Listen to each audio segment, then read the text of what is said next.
jirtu kabajamtootaaf jaallatamtoota dhaggeeffattootaa fi daawwattoota Horni Miidiyaa. Qophii kanaan wantoota gaa'ela yookiin maatii diigan irratti waan qopheeffanne qabna. Kutaa tokkoffaa qophii kanaa isin biraan geenya.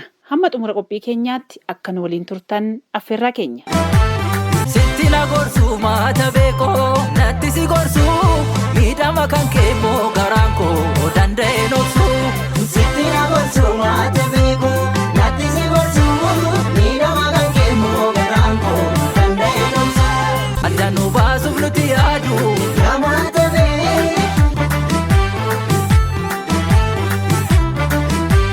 Gaa'elli dhaabbata guddaa maatiin keessatti ijaaramudha. Gaa'elli taatee namoonni jireenyaan walitti hidhuu fi utubaa ijaarsa hawaasaati. Wayita diigamus akkasuma jiruu fi jireenyi dhala namaa mancaasuun hawaasa diiga. Gaa'elli kan hawaasa tokkoo yookiin kan biyya tokkoo qofaa osoo hin taane aadaa guutummaan addunyaa waliin qooddatudha.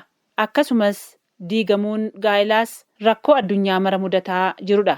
Addunyaa irratti gaa'elli gara caalu akka diigamu ragaan dhaabbata biyyoota gamtoomanii ni mul'isa.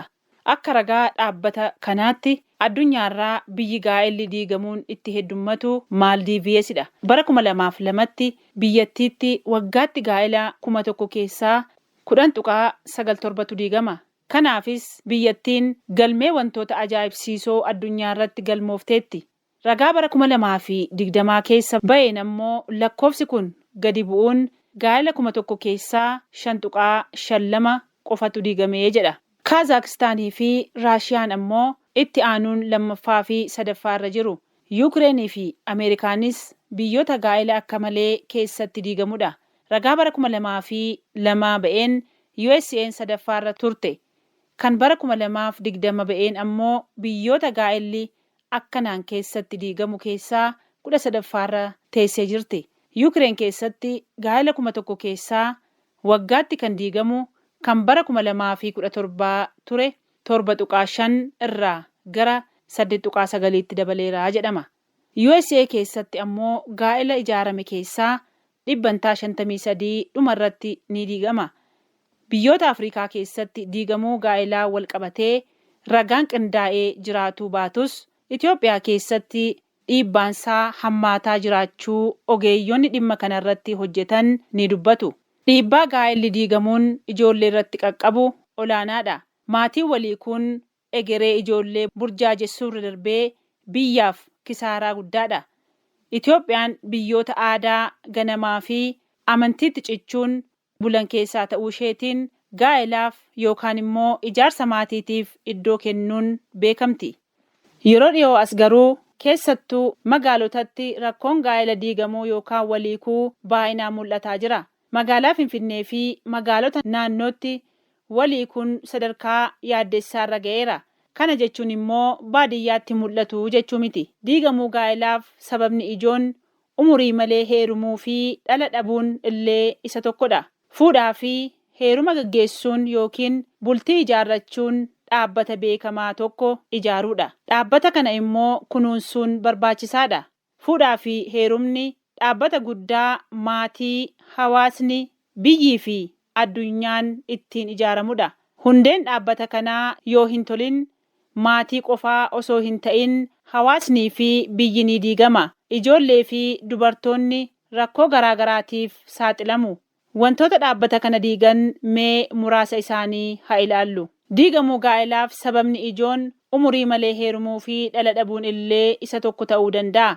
Shamarran umurii isaaniitiin ala heeruman yeroo malee dhala godhachuu danda'u. Dursa haala guddisa daa'immanii utuu haalaan hin hubatin gara gaa'elaatti seenu.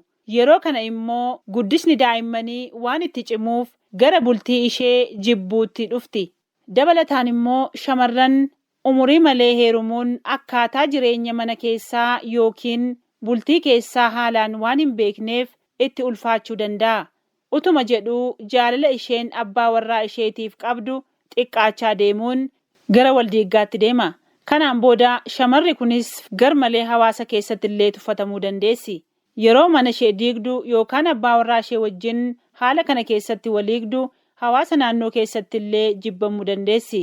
Jechamoota garaagaraan haamleen ishee tuqamuu danda'a. Kanaaf Umurii malee heerumuun balaa guddaa qaba. Irraa of eeguun barbaachisaadha.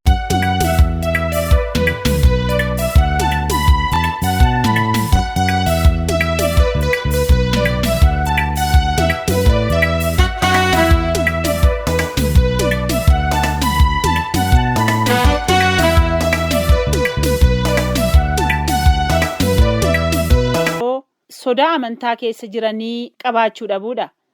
Sodaa amantaa qabaachuun mirgaa fi dirqama ofii akka beekan nama taasisa.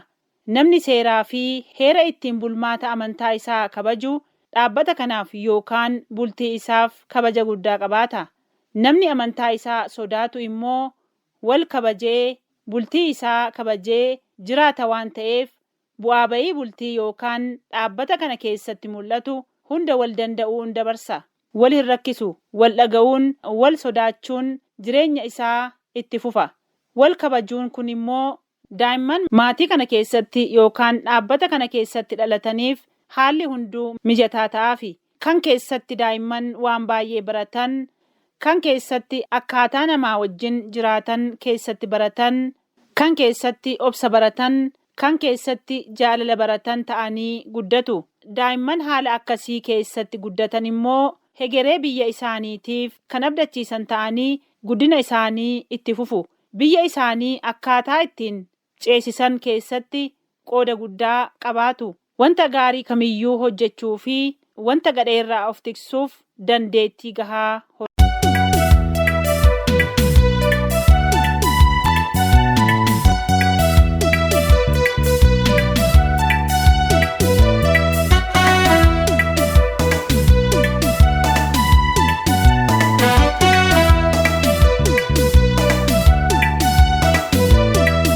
qabbaneessuun obsa qabaachuun barbaachisaadha. Namoonni baay'een yeroo aaran wantoota dubbatanii fi hojjetan hin beekani. Wantuma afaanitti dhufe dubbatu. Boodarra yeroo aariin irraa cabu akkana naan jettee jirta jedhanii yoo wal gaafatan ani akkana siin hin jenne jedhanii wal haalu. Kanaaf immoo wanti sababa ta'u obsa dhabuu fi wal danda'uun akka jiru dagachuu namaati. Kanaaf egaa yeroo dubbatan sana of hin beekani. Dubbiin isaanii summii akka taate osoo hin beekin walitti dubbatu. Kanarraa kan ka'e wal diigaa fi waliikuun dhufa. Sababni isaa jechoota hin barbaachisne waan walitti dubbataniif garaan isaanii walirraa fagaachaa deema. Hariiroon kanaan dura qaban addaan citaa deema. Kun immoo wal diiggaadhaaf sababa guddaa ta'a. Furmaanni keenya addaan bahuudha jedhu. Kanaafuu fuudhaaf heerumni dhaabbata olaanaa maatii fi biyyi irraa ijaaramu ta'uu isaa beeknee wantoota dhaabbata kana diigan irraa fagaachuu qabna. Wanti haasofnu miira walii kan hin miinee fi daangaa kan qabu ta'uu qaba. Yeroo aarru obsaan aarii keenya gadi liqimsuun dabaa fi miidhaa arraba keenya irraa dhufu salphaatti hambisuu dandeenya. Namni yoo callisee nageenyaa fi tasgabbii horata. Yoo dubbate immoo nageenya ofii jeequmsaan balleessa. Kanaafuu wanta dubbannu madaalaa dubbachuun nageenya keenya eeguu keessatti iddoo olaanaa qaba. Yeroo aarii osoo gonkumaa dubbachuu baatanii gaariidha. Badii hammana hin jedhamne irraa nama oolcha waan ta'eef.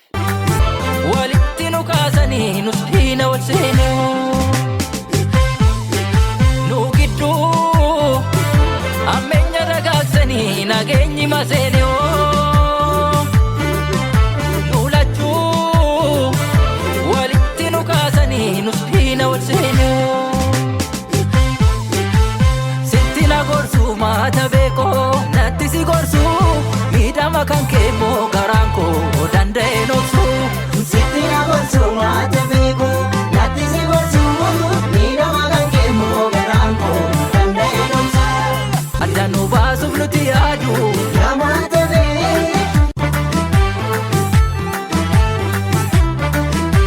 Oromoon mammaaksaan dubbii hiika nama araarsa. Kanaaf mammaaksa Oromoo keessatti karaa fi dubbii otoo arganii irraa goru. Callisaan ollaa waliin bula jedhee kan mammaakuufi. Yommaa walitti bu'insi jiraate wacuu dhiisuun barbaachisaadha. Namni akka mukaa jallatee kanafu osoo hin ta'in jijjiiramuu akka danda'u beekuun jiraachuun barbaachisaadha. Dhaabbata kana yookiin bultii diiguu keessatti inni biroo qooda qabu jarjaruudha. Yeroo kana jennu namni yeroo jalqaba wal argu jarjaree utuu haala walii hin ilaalin walitti siqee bultii ijaare diigamuu keessatti iddoo guddaa qaba. Namni yeroo dhaabbata fuudhaa fi heerumaa dhaabuuf barbaadan ni jarjaru. Dafanii ishee yookiin isaa waliin wal haa agarru jedhanii ariifatu. Maalummaa fi amala nama sanaa gadi dhaabbatanii hin xiinxalanii yookaan immoo fuudhaaf heeruma hundeessuuf haal dureen jalqabaa maal akka ta'e sirriitti osoo addaan hin baafatin wal fuudhuuf murteessu. Kun immoo diiggaa bultii keessatti bakka guddaa qaba. Namni jarjarsuun haala bultii yookaan dhaabbata kana keessatti otoo hin seenin dura maalummaa ofii amala nama sanaa beekuun haala jireenya sanaa beekuun barbaachisaadha. Dhaabbata kana akka inni umurii dheeraa jiraatuuf akka ijoollee gaariin keessatti uumamtuuf bakka olaanaa qaba waan ta'eef. Yeroo baay'ee namoonni haal dureewwan jalqabaa kaadhima ofii ittiin filatan dinagdeedha. Haa ta'u malee haal dureen jaalla kaadhimaa ofii itti filatan imaanaa yookiin waadaa akka ta'e erga buufata dhaabbata fuudhaa fi heerumaa keessa seenanii booda hubatu. Walitti nu kaasanii nus diina wal seenuu nu gidduu ammeenya dagaagsanii nageenyi maseenee nu lachuu walitti nu kaasanii nus diina wal seenuu sitti na gorsuu maata beekoo natti si gorsuu miidhama kan keemmoo garaan koo danda'e noobsuu. Sitti na gorsuu maata beekuu natti si gorsuu miidhama kan keemmoo garaan koo danda'e noobsuu. Addaan nu baasuuf nuti yaadu namaata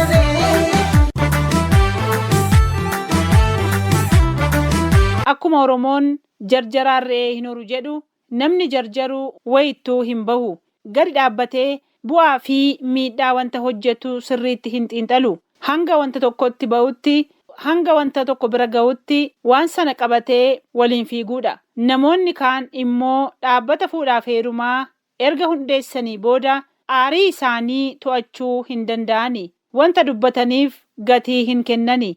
Aarii ofii qabbaneessuuf arrabaan haadha manaa yookiin abbaa manaa ofii tuqu. Arraba ofii to'achuu hin danda'ani. Hanga wanta garaa keessa jiru guutuu dubbatanii fixanitti jarjaru. Akkuma Oromoon jedhu alanfatan malee liqimsuun yaadan malee dubbachuun of balleessuudha jedha. Namni jarjaraan ofillee galaafatee namallee galaafata. Teessisaa fi qoosaan abbaa balleessa akkuma jedhamu qoonqoo jarjartuun abbaa huuti akkuma jedhamu osoo hin hubatin qubaa hin gubatin akkuma jedhamu jarjaranii waan tokko keessa seenuun yookaan dhaabbata kana ijaaruuf seenuun badii guddaaf nama saaxila. Ijoolleewwan maatii kana keessatti dhalatan ni bittinneessa.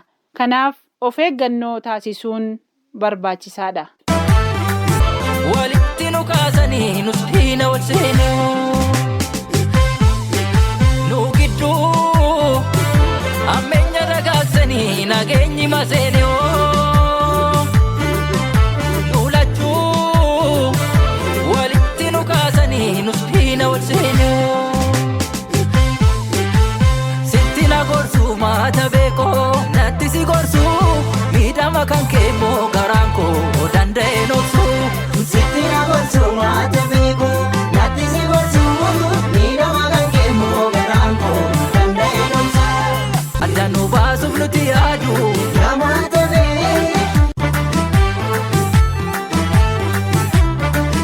Waan bultii yookaan maatii diigan keessaa inni biraa ammoo gar malee aaruudha.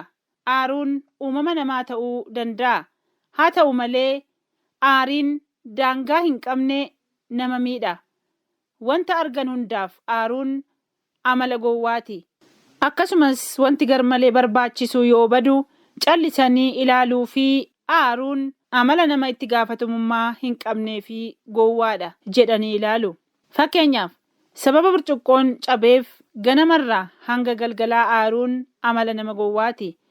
Fuudhaaf heeruma keessatti aariin barbaachisaa miti jechuu keenya osoo hin taane daangaa qabaachuu qaba. Oromoon sumsumni iyyuu walitti bu'aa jiraata jedhu mitiire. Garuu wanta xiqqoo abbaan manaa fi haati manaa balleesse yookiin balleessiteef aariidhaan mataa ofii bobeessuun bu'aa tokko hin qabu. Dhimma sana irratti gadi taa'anii mari'achuun barbaachisaadha. Namni cimaan wal'aansoo bahee wal'aansoo kan kuffifate osoo hin ta'in aarii ofii kan to'atedha. Kanaafuu namni hanga fedhe humnaa fi qabeenya cimaa yoo qabaate iyyuu aarii ofii yoo hin to'atin inni nama hubataa miti. Aarii ofii wal danda'uun dabarsuun maatii yookiin dhaabbata kana tiksuu keessatti iddoo guddaa qaba waan ta'eef. Walitti nu kaasanii nus diina wal seenuu nu gidduu ammeenya dagaagsanii nageenyi maseenuu nu lachuu walitti nu kaasanii nus diina wal seenuu sitti na gorsuu maata beekoo natti si gorsuu miidhama kan keemmoo garaan koo danda'e noobsuu. Sitti na gorsuu maata beekoo natti si gorsuu miidhama kan keemmoo garaan koo danda'e noobsuu. Adda nu baasuuf nuti yaadu namaata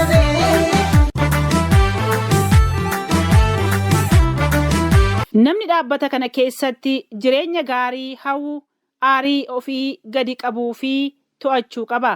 Wantoonni baay'een isa yookiin ishee aarsuu danda'u. Haa ta'u malee gatii wantoota badee fi aarii to'achuu dhiisuu irraa miidhaan dhalatu maatii bittinneessa. Wanti bade duubatti hin deebi'u waan ta'eef of to'achuun baay'ee barbaachisaadha. Garuu yeroo sanatti jechoonni aariin dubbataman maatiitti ibidda qabsiisuu danda'a. Dhaabbata bu'uuraa fi hundee biyyaa ta'e kana diiga. Addaan facaasa. Kanaafuu bultii milkaa'inaa fi gammachuu qabu jiraachuuf namni tokko aarii ofii gadi qabuu fi to'achuu qaba. Gatii fi miidhaa wanta aaruuf sanaa beekuu qaba. Wanta yartuu hundaaf aaruun amala gowwaa akka ta'e haa xiinxallu. Aariin maatii bittinneessa. Maatiin bittinnoofnaan immoo ijoolleen ni bittinnoofti. Ijoolleen bittinnoofte jechuun immoo biyya irratti hirkattuu ta'uu dandeessi. Kanaaf maatii kana walitti qabuuf dirqama obsa guddaa qabaachuun maatii bittinneessuu irraa isa hambisa. Walitti nu kaasanii nus diina wal seenuu nu gidduu ammeenya dagaagsanii nageenyi maseenuu nu lachuu walitti nu kaasanii nus diina wal seenuu sitti na gorsuu maata beekoo natti si gorsuu miidhama kan keemmoo garaan koo danda'e noobsuu. Sitti na gorsuu maata beekoo natti si gorsuu miidhama kan keemmoo garaan koo danda'e noobsuu. Adda nu baasuuf nuti yaadu namaata